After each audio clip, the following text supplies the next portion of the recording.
Baghdad میں ایک تاجر رہا کرتا تھا، بڑا ہی مالدار۔ اس کا ایک ہی بیٹا تھا جس کا نام تھا ابو الحسن۔ یہ اپنی ماں باپ کا بڑا لاڈلا تھا۔ تاجر اس کی ہر خواہش کو پورا کرتا تھا۔ ابھی یہ جوان ہی ہوا تھا کہ تاجر کا انتقال ہو گیا۔ ابو الحسن ایک بڑی جائیداد کا مالک تھا، کیونکہ بچپن ہی سے یہ اکیلا لاڈ پیار میں پلا تھا اور اب باپ کی دولت کا اکیلا وارث تھا۔ خوب عیش کے ساتھ زندگی گزارنے لگا۔ خوشامتی اور مطلب پرست دوستوں نے اس کی دولت کا خوب فائدہ اٹھایا اور مختلف ہیلوں بہانوں سے اسے لوٹنے لگے، یہاں تک کہ ایک ایک کر کے اس کی ساری جائیداد ختم ہو گئی۔ روپیہ پیسہ نقد جو باپ نے چھوڑا تھا وہ بھی ختم ہو گیا۔ اب ابو الحسن کے پاس کچھ نہ رہا۔ ماں نے بہت سمجھایا کہ یہ دوست موقع پرست ہیں، ہمیں سوجھ بوجھ سے کام لینا چاہیے۔ تم جو ان پر روپیہ پیسہ لٹا رہے ہو، کل یہ تمہاری طرف مڑ کر بھی نہیں دیکھیں گے۔ مگر ابو الحسن دوستوں کے نرگے میں ایسا پھنس چکا تھا کہ نکل ہی نہ سکا۔ جب اس کی دولت ختم ہو گئی اور روپیہ پیسہ پاس نہ رہا تو یہ دوست بھی ایسے غائب ہو گئے جیسے گدھے کے سر سے سینگ۔ ابو الحسن کو اب احساس ہوا تھا، اسے دوستوں کی بے وفائی کا مال کے جانے سے زیادہ رنج ہوا تھا۔ ماں نے اس کی یہ حالت دیکھی تو کہا، اب پچھتانے سے کیا فائدہ، جو ہونا تھا وہ ہو چکا۔ اگر میری نصیحت پر عمل کرتے تو آج یہ دن نہ دیکھنا پڑتا۔ خیر اب یوں کرو، میرے پاس جو زیور ہے اور میں نے اسی برے وقت کے لیے چھپا کر رکھا تھا، اسے لے جاؤ اور اسے بیچ کر کوئی کاروبار شروع کرو، لیکن خبردار اور اب کسی موقع پرست کو اپنا دوست نہ بنانا۔ ابو الحسن نے ایسا ہی کیا، ماں کا زیور بیچ کر ایک کاروبار شروع کیا۔ کچھ دن تو اسی طرح گزر گئے۔ ابو الحسن کچھ دن تو سب سے الگ اپنے کاروبار میں مصروف رہا، لیکن دوستوں کے ساتھ وقت گزارے کی پرانی یادوں کو لے کر مجبور ہو کر ماں سے کہا کہ میں دوستوں کے بغیر نہیں رہ سکتا۔ ماں نے کہا، اچھا یوں کرو کہ تم ہر روز ایک نئے دوست کے ساتھ وقت گزار لیا کرو، لیکن خبردار، ایک بار جس کے ساتھ بیٹھ کر کھانا کھاؤ اسے دوبارہ اپنے دسترخوان پر مت بلانا اور نہ دوبارہ ان سے کوئی واسطہ رکھنا۔ ابو الحسن نے سوچا کہ شہر کے دوستوں کے ساتھ تو ایسا نہیں کیا جا سکتا کہ دوبارہ ان سے نہ ملا جائے۔ میں ایسا کیا کروں گا کہ شہر میں آنے والے مسافروں میں سے کسی ایک کو ہر روز اپنے گھر لے آیا کروں گا، رات کو کھانا کھلا کر صبح اسے رخصت کر دیا کروں گا۔ یہ سوچ کر اس نے اپنا وتیرہ بنا لیا کہ شام کو شہر پناہ کے پل کے باہر دروازے پر بیٹھ جاتا۔ اسے جو بھی مسافر آتا ہوا دکھائی دیتا اسے اپنے ساتھ اپنے گھر لے آتا، رات کو اسے کھانا کھلاتا اور اپنے پاس سلاتا اور صبح اسے رخصت کر دیتا۔ ایک دن وہ پل پر بیٹھا کسی مسافر کا انتظار کر رہا تھا کہ خلیفہ ہارون رشید تیل کے سوداگر کا بھیس بدل کر اپنے غلاموں کے ساتھ گشت پر نکلے ہوئے تھے۔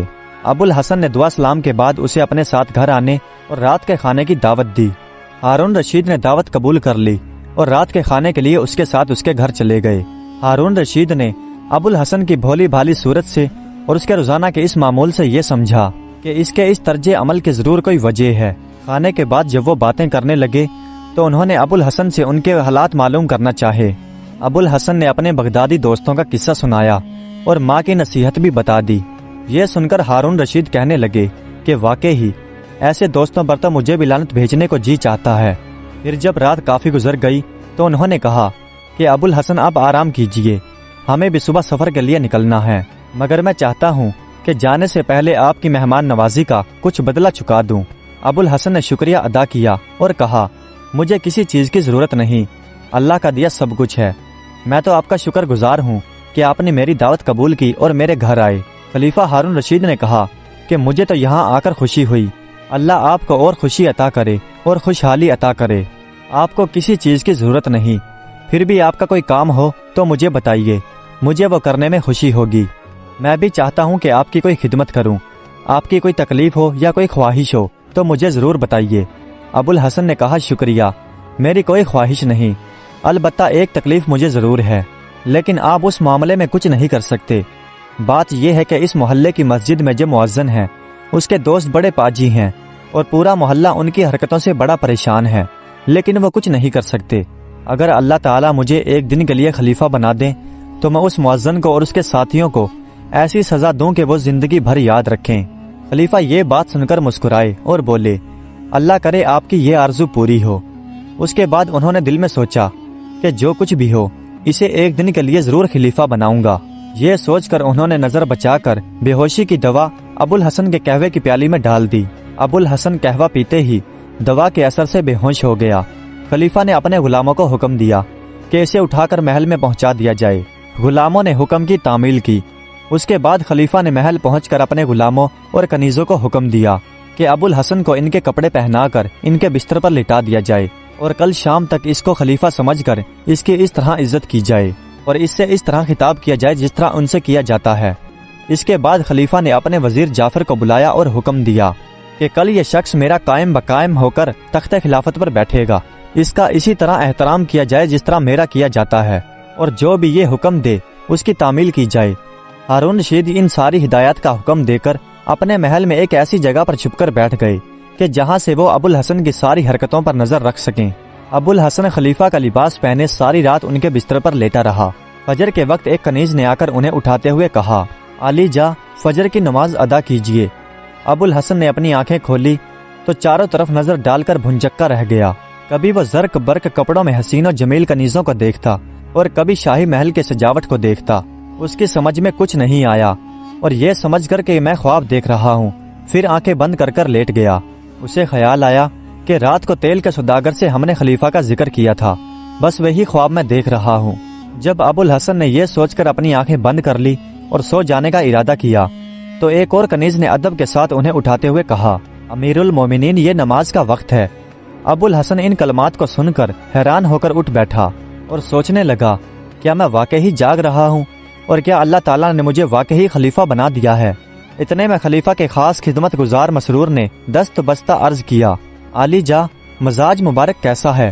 آج صبح آپ نے فجر کی نماز ادا نہیں کی اور دربار کا وقت ہوا چاہتا ہے۔ دربار میں تمام امیر وزیر آپ کا انتظار کر رہے ہیں۔ یہ سن کر ابو الحسن اور بھی حیران اور پریشان ہوا اور کہنے لگا، تم کس سے بات کر رہے ہو؟ وہ کہنے لگا، وقت کے امیر المومنین خلیفہ وقت سے۔ ابو الحسن نے کہا، نہیں، تم بھول رہے ہو، میں خلیفہ نہیں ہوں۔ مسرور بولا، علی جا، ایسا کیسے ہو سکتا ہے کہ میں آپ کو بھول جاؤں؟ کیا آپ نے کوئی رات کو برا خواب تو نہیں دیکھا؟ یہ سن کر ابو الحسن نے ایک کنیز کو اپنے پاس بلایا اور کہا، تم بتاؤ میں کون ہوں؟ کنیز نے کہا، آپ امیر المومنین خلیفہ وقت ہیں۔ ابو الحسن کو کچھ بھی سمجھ نہیں آ رہا تھا کہ یہ کیا ہو رہا ہے۔ کل تک وہ ایک عام آدمی تھا اور آج وہ امیر المومنین کیسے بن گیا؟ وہ یہی سوچ رہا تھا کہ مسرور نے پھر کہا کہ دربار عام کا وقت ہوا چاہتا ہے اور لوگ آپ کے منتظر ہیں۔ اس کے بعد ابو الحسن اپنے بستر سے اٹھا۔ پورے محل میں دعائیہ کلمات اور آداب و سلام کا شور مچ گیا۔ ابو الحسن کا شب خوابی کا لباس اتار کر اسے شاہی لباس پہنایا گیا۔ پھر وہ سب کے سلاموں کا جواب دیتا ہوا دربار عام میں پہنچا۔ دربار میں خلیفہ کا وزیر جعفر آگے بڑھ کر دعا اور ادب سے سلام بجا لا کر اپنی نشست پر بیٹھ گیا۔ باقی امیر اور وزیر بھی سلام بجا لا کر اپنی اپنی جگہوں پر بیٹھ گئے۔ وزیر نے لوگوں کے مقدمے پیش کرنا شروع کر دیے، لیکن ابو الحسن نے حکم دیا کہ پہلے شہر کتوال کو حاضر کیا جائے۔ کتوال شہر حاضر ہو گیا۔ ابو الحسن نے حکم دیا کہ فلاں محلے کے فلاں مؤذن اور اس کے دوستوں کو 100 درے لگا کر ان کا کالا منہ کر کے پورے شہر میں ہنڈایا جائے اور پھر انہیں دھکے مار کر شہر سے نکال دیا جائے، اور پھر پورے شہر میں اعلان کر دو کہ یہ اس شخص کی سزا ہے جو محلے کے لوگوں اور ہمسایوں کو ستاتا ہے۔ چنانچہ اس کے حکم کی تعمیل ہوئی۔ اس کے بعد ابو الحسن نے حکم دیا کہ اسی محلے میں ابو الحسن نام کے ایک شخص کی ماں رہتی ہے، اس کو 1000 اشرفیاں پہنچا دی جائیں۔ اس حکم کی بھی تعمیل ہوئی۔ ابو الحسن نے اب دوسرے مقدمات کا فیصلہ کیا اور اٹھ کر اپنے محل میں آ گیا۔ خلیفہ کا خاص خدمت گزار مسرور پہلے ابو الحسن کو کھانے کے کمرے میں لے گیا، جہاں خادموں اور کنیزوں نے طرح طرح کے لذیذ کھانے دسترخوان پر لگا دیے تھے۔ ابو الحسن کے کھانا شروع کرتے ہی گانا بجانے والیاں سلام کرتے ہوئے آگے آ گئیں اور گانا اور ساز بجانے لگیں۔ ابو الحسن یہ سب کچھ حیرانی سے دیکھ رہا تھا۔ اسے ابھی یقین نہیں آ رہا تھا کہ یہ حقیقت ہے یا خواب ہے۔ یہ یقین کر لینے کے لیے کہ وہ جاگ رہا ہے، یہ سوچ کر اس نے اپنی بونٹی نوچی، اور جب تکلیف ہوئی تو دل میں کہنے لگا، یہ خواب نہیں، یہ حقیقت ہے، میں سچ میں خلیفہ بن چکا ہوں۔ کھانا کھاتے ہوئے ابو الحسن کبھی اپنے آپ کو دیکھتا اور کبھی شاہی محل کی کنیزوں کو۔ اس نے کنیزوں کو اپنے ساتھ دسترخوان پر بٹھا لیا کہ میرے ساتھ کھانے کھاؤ۔ اس نے اپنے ہاتھ سے انہیں کھانے اور میوے کھلائے، سب کے نام پوچھے۔ کھانے کے بعد ابو الحسن کو مسرور ایک اور کمرے میں لے گیا، جو پہلے کمرے سے بھی زیادہ خوبصورت سجا ہوا تھا۔ ابو الحسن اس کی خوبصورتی کو دیکھ کر حیران ہوتا رہا۔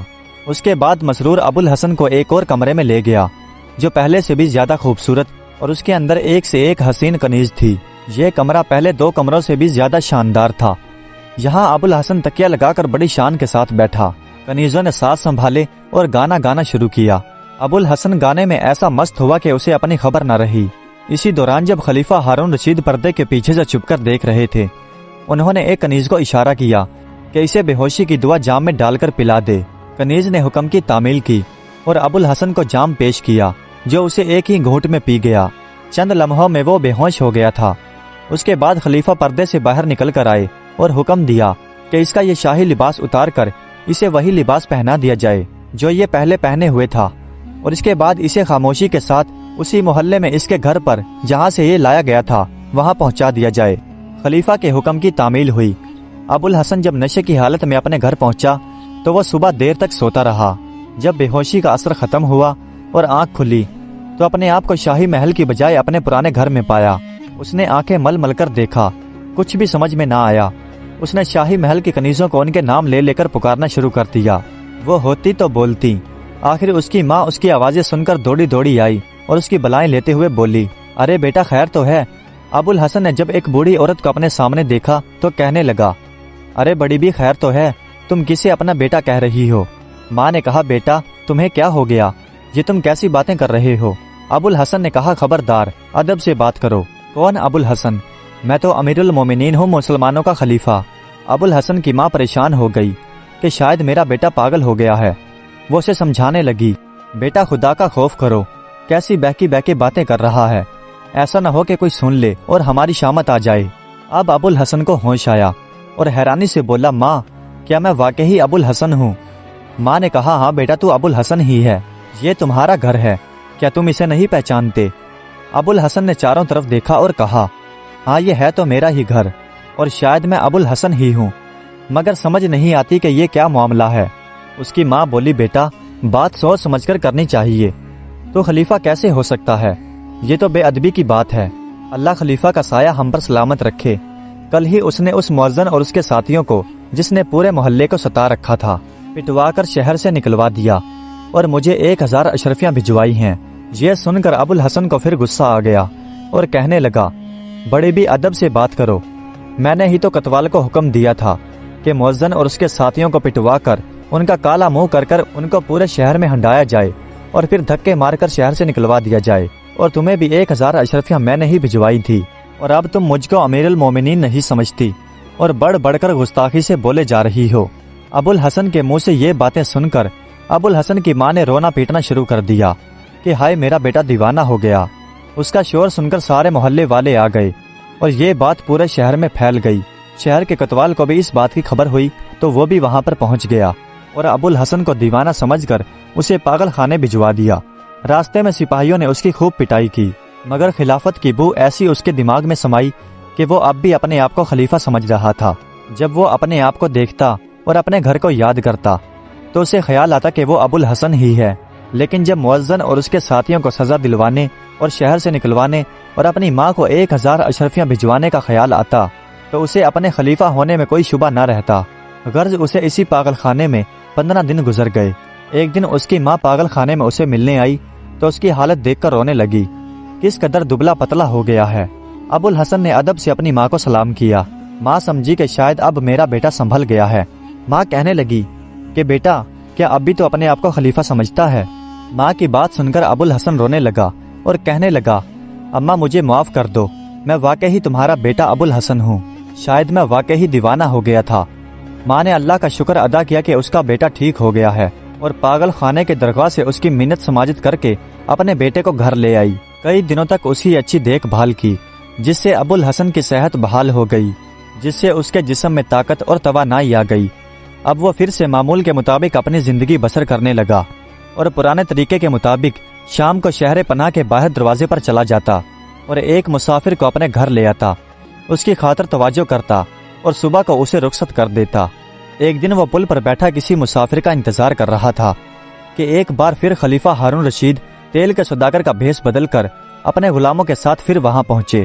ابوالحسن نے اسے دیکھ کر اپنا منہ پھیر لیا اور اس کی وجہ سے اسے جو جو تکلیفیں پہنچی تھی انہیں یاد کر کے اسے دل ہی دل میں برا بھلا کہنے لگا۔ ہارون رشید نے بھی اسے پہچان لیا، اس کے پاس جا کر اونچی آواز میں سلام کیا اور اپنا تعارف کروایا۔ ابوالحسن نے کوئی جواب نہیں دیا اور ایسے ہی بیٹھا رہا جیسے انہیں دیکھا ہی نہیں۔ ہارون رشید نے کہا، ارے بھائی مجھے پہچانا نہیں؟ 1 مہینہ پہلے تم مجھے اپنے گھر لے گئے تھے، میری اتنی اچھی خاطر توجہ کی، شاید اپنے اس عہد کی وجہ سے کہ جس کو ایک بار اپنے گھر لے گئے دوبارہ نہیں لے کر جاؤ گے، لیکن میں بھی ٹلنے والا نہیں۔ ابو الحسن نے اس سوداگر کو جو تیل کا سوداگر بنا ہوا تھا اسے ٹالنے کی بہت کوشش کی، لیکن خلیفہ نے اس کی منت سماجت کر کے آخر کار ابو الحسن کو منا ہی لیا۔ پھر ابو الحسن نے جو کچھ بھی اس پر بیتی تھی وہ خلیفہ کو بتایا۔ خلیفہ اس کی کہانی سن کر ہنسنے لگے۔ ابو الحسن یہ دیکھ کر خفا ہو گیا اور کہنے لگا، افسوس کہ میرے غم کی داستان سن کر تم ہنس رہے ہو، مجھے بیوقوف سمجھ رہے ہو۔ اگر تمہیں میری بات پر یقین نہیں ہے تو یہ دیکھو، ابھی تک میرے جسم پر مار کے نشان ہیں۔ خلیفہ ہارون رشید نے ابو الحسن کے جسم پر مار کے نشان دیکھے تو افسوس کرنے لگے اور بولے، مجھے افسوس ہے کہ تمہیں یہ سب سہنا پڑا۔ بہرحال اب جو ہونا تھا سو ہو چکا، میں اس کی تلافی کر دوں گا۔ اس کے بعد وہ ابو الحسن کے گھر پہنچے۔ حسب معمول شام کا کھانا کھانے اور ادھر ادھر کی باتیں کرتے اور خوش گپیوں میں آدھی رات گزر گئی۔ سوتے وقت خلیفہ کے حکم پر اس کے ساتھیوں نے ابو الحسن کے قہوے میں پھر سے بے ہوشی کی دوا ملا دی اور ابو الحسن اسے پیتے ہی بے ہوش ہو گیا۔ خلیفہ نے غلاموں کو حکم دیا کہ اسے محل میں پہنچائیں اور اس کے بعد خود بھی ابو الحسن کے گھر کا دروازہ بند کر کے محل پہنچ گئے۔ محل پہنچ کر خلیفہ نے حکم دیا کہ ابو الحسن کو ان کی شاہی پوشاک پہنا کر ان کے بستر پر لٹا دیا جائے، اور جب وہ صبح پہلے کی طرح اٹھے تو اس کے ساتھ پہلے کی طرح ہی برتاؤ کیا جائے جس طرح خلیفہ کے ساتھ کیا جاتا ہے، اور اس کے ادب و احترام میں کوئی کمی نہ کی جائے۔ صبح ہوتے ہی جب ابو الحسن کی آنکھ کھلی تو اپنے آپ کو اسی شاہی محل میں پا کر بہت حیران ہوا، اور اس کے بعد اس کے ساتھ جو کچھ بھی اس پر گزری تھی وہ سب یاد آ گیا، اور حسب معمول کنیزوں نے ساز اور گانا بجانا شروع کر دیا۔ خلیفہ ہارون رشید نے جو پردے کے پیچھے چھپا بیٹھا تھا انہیں خاموش رہنے کے لیے حکم دیا تاکہ وہ ابو الحسن کی باتیں سن سکے۔ اس کے بعد ابو الحسن نے اپنی آنکھیں کھولی اور ادھر ادھر دیکھ کر بولا، افسوس آج پھر میں وہی بھیانک خواب دیکھ رہا ہوں جس کی وجہ سے میں پاگل خانے گیا اور مجھے مار کھانا پڑی۔ اب میرے ساتھ وہی کچھ ہوگا، یقیناً وہ تیل کا سوداگر کوئی شیطان ہے۔ یہ کہہ کر اس نے اپنی آنکھیں پھر بند کر لی اور دل میں دعا مانگنے لگا۔ تھوڑی دیر بعد جب اس نے اپنی آنکھیں کھولی تو پھر وہی منظر دیکھا۔ محل کی خوبصورت کنیزیں اس کے چاروں طرف کھڑی ہیں۔ اس نے گھبرا کر آنکھیں بند کر لیں۔ کنیزوں نے بار بار ادب کے ساتھ اسے اٹھانے کی کوشش کی، لیکن ابو الحسن نے ان کی کوئی بات نہیں سنی اور یہ کہہ کر انہیں جھڑک دیا کہ کیوں خامخواہ ایک غریب آدمی کو خلیفہ بنا رہی ہو، جاؤ اپنا کام کرو۔ کنیز کہنے لگی، عالیجا ضرور آپ نے کوئی برا خواب دیکھا ہے اور اب تک اسی کے اثر میں ہیں۔ ابو الحسن کہنے لگا، ایسا خواب پہلے بھی دیکھنے کی وجہ سے میں نے اس کی سزا بھگتنی پڑی ہے جس کے نشان ابھی تک میرے جسم پر ہیں۔ اب میں کسی کی بھی بات سننے والا نہیں۔ کنیز کہنے لگی، عالیجا آپ نے ضرور کوئی برا خواب دیکھا ہے، آپ تو کل سے محل سے باہر بھی نہیں گئے۔ دوسری کنیزوں نے بھی اس کی تصدیق کی کہ جی ہاں، آپ تو محل سے باہر تشریف ہی نہیں لے گئے۔ یہ باتیں سن کر ابو الحسن سوچ میں پڑ گیا کہ کیا واقعی میں خلیفہ ہوں؟ کیا واقعی جو میں نے دیکھا وہ خواب تھا؟ میں نے مار کھائی اور مجھے پاگل خانے لے جایا گیا، یا یہ جو اب میں دیکھ رہا ہوں یہ خواب ہے؟ اس طرح خلیفہ کے اشارے پر کنیزوں نے ناچنا گانا شروع کر دیا۔ ابو الحسن کچھ دیر تو خاموشی کے ساتھ سنتا رہا، پھر بستر سے کود کر کنیزوں کا ہاتھ پکڑ کر ان کے ساتھ ناچنے لگا۔ وہ ایسا جوش میں آیا کہ شاہی لباس پھاڑ ڈالا۔